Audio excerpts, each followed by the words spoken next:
We're talking about strings. All the small things that you can do to hopefully improve the sound of your string samples.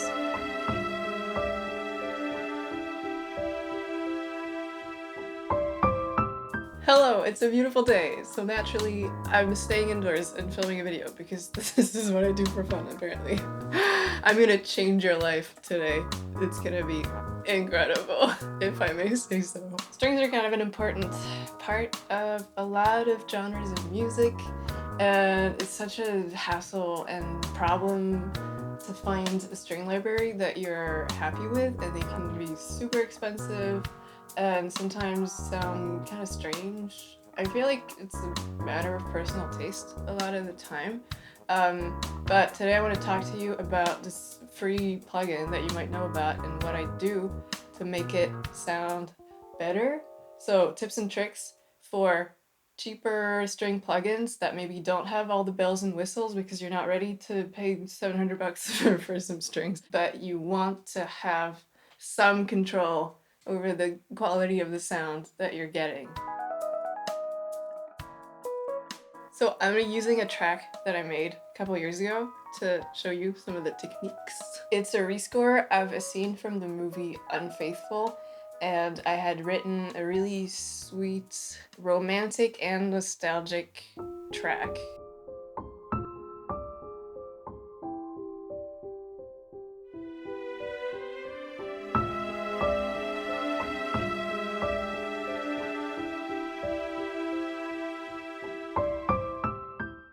Cool. This is back when I did not have any paid for string plugins. So I was working with the BBC Symphony Orchestra Discover plugin, which is free to download. It's got most of the instruments of the orchestra. This is what my version looks like. It's cute. It's really easy to use. It's got limited presets, which I think is great when you're starting out because it can be overwhelming to have too many choices. I think it's good to start small and really get to know the parameters that you have. And once you've mastered them and reached their limitations, that's a sign that you're ready to put some money into it.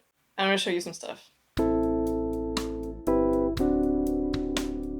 This is the best tip I'm gonna be giving you today. If you take anything from this video, this is what you have to remember, and it applies to a bunch of other instruments. Any instrument that is sustained in sound. This is the game changer, especially when you don't have the most expensive, most perfect sounding plugin. Automation is your best friend. You have to automate some parameters to mimic the change in intensity that an actual performer might apply when playing the line that you've written. Because when you just play the straight up string sound, it can be just a little flat and boring and robotic sounding. They're an expressive instrument. You give varying degrees of intensity in your performance when you play an expressive instrument. And so, because you can't change the intensity just with the velocity, because that'll just apply a blanket strength to the note, you need to find a way to add in a swell that matches your line. Let me show you what I mean. This is my violin part, and here I have automated the parameter called expression, because that's what we want. We want some expression, some emotions, some feelings. I think there are only two parameters you can modulate with the BBC Discover series: dynamics and expression. Dynamics means how hard the string player is pressing down on the bow, I believe. So piano, forte, the volume that is being applied to the note. And expression is the tremolo effects or any sort of emotion enhancing effects they might be adding. I'm not a string player. I don't know what I'm talking about, but that's how I understand it. So I choose to let the velocity of the notes affect the dynamics part of the sound, and then I automate the expression.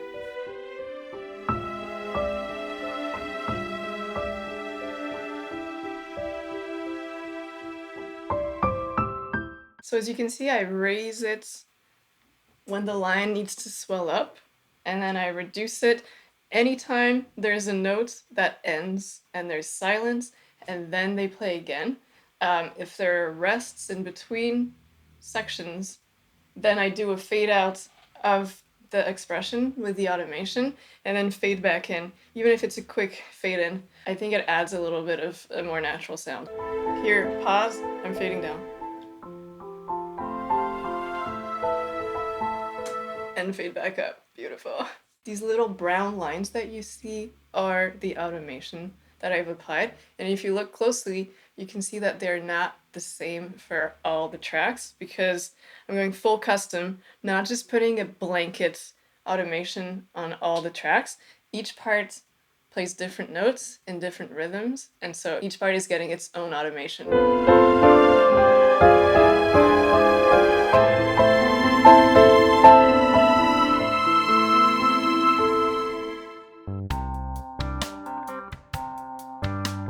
Next, reverb. It helps with strings sometimes to just send them to some reverb, blur the sound a little bit. You know, you gotta, we're polishing. We're just applying a little bit of varnish to soften the edges. Okay, Instagram filter those strings. So the strings are in a bus, so that I don't have to add different instances of the same reverb. That's stupid. The reverb is also on a bus, so the string bus is sending some sound to the reverb buses. Lol, it's literally going to like the default Logic Pro Space Designer impulse response reverb. Prince Hall, why not? And then I gave it string reverb. That's super creative. Look, if it works, it works. Okay, no reverb.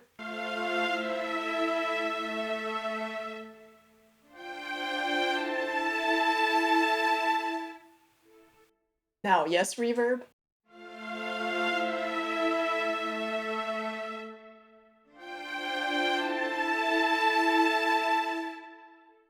It's subtle, you can hear it in the tail end.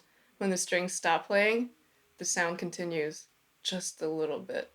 I chose some short reverbs because sometimes when you go overboard with large hall cathedral reverbs, it sounds a bit stupid to me. This is such an intimate piece, and the movie scene is such an intimate scene. She's having flashbacks of her life, her time with her lover. I don't see like a grand orchestra playing. In a way, I'm still going for a sort of more muted chamber music sound, which is why short reverb sounds better. We're not going over the top, we're being delicate. EQ.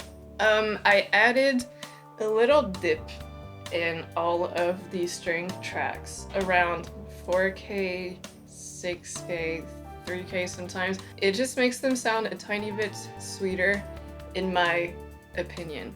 I don't like strings when they're too harsh, like in your face, strident, so I like to tone them down a little bit by applying this EQ curve. The violin's got a 6K dip, viola has a 1.5K dip. Cello's got a tiny bit at 3K that I reduced just to get some of the harshness and nasalness of the strings out. This is a before-after comparison. Okay, so I've removed the EQ.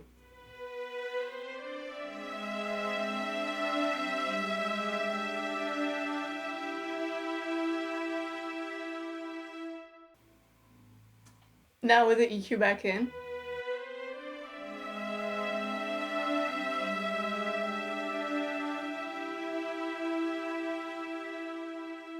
Does it sound better?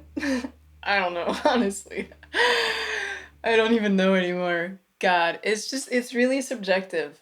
At the time, I thought it was a good idea, and I think it's still kind of a good idea.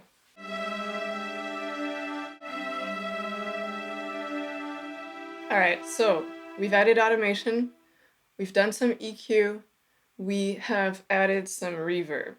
I have 2 more tips for you, which are kind of cop-outs, but they could be useful. Number 1. Legato strings are difficult to replicate in a plugin. That's why string plugins are expensive, because it's just not easy to make things sound human when it's just based on samples. What does sound good in samples, even in the cheapest string libraries that you can find, are the non-sustained techniques. So pizzicato, staccato, those will be fine. They're so short, it's just impulses. Those are fine for any plugin. I have a section here in this piece that uses pizzicato strings.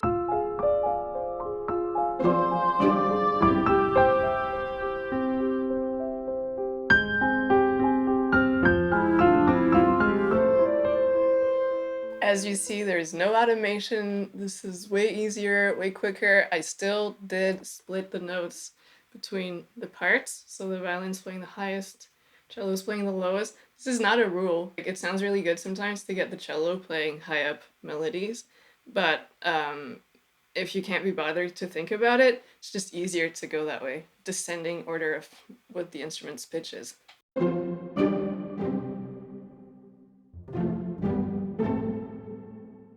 Cute! My final tip is this. If after all that you automate your strings, you try to make an arrangement that sounds good, and it's still not working for you, the best thing that you can rely upon is to just find another instrument to be the focus. Hide your strings a little bit in the background. For sure, if you're using a free plugin or a cheap plugin and you try to do an over-the-top emotional violin solo, it is not gonna work out for you. It's really hard to make things like that sound good. But if you're looking for a pad, for some swelling, for a nice emotional components to your sound, get those legato strings in there and put another instrument in the spotlight so that they're just the background supporting actors. They're not the primary focus. And so people aren't going to be thinking like, ooh, those strings sound a bit bad.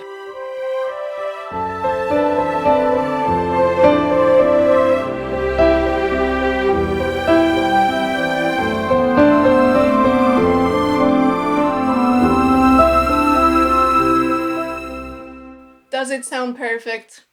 No. But this cost me no money to make. In terms of the plugins, this was all free plugins. All the stuff that comes with Logic Pro and the BBC Symphony Orchestra Discover. So considering, I think it sounds okay. Let me know what your tips and tricks are in terms of making string plugins sound better. What is your library? What are you using? What sounds good? What should I look into and maybe get? I hope this was useful to you in some way.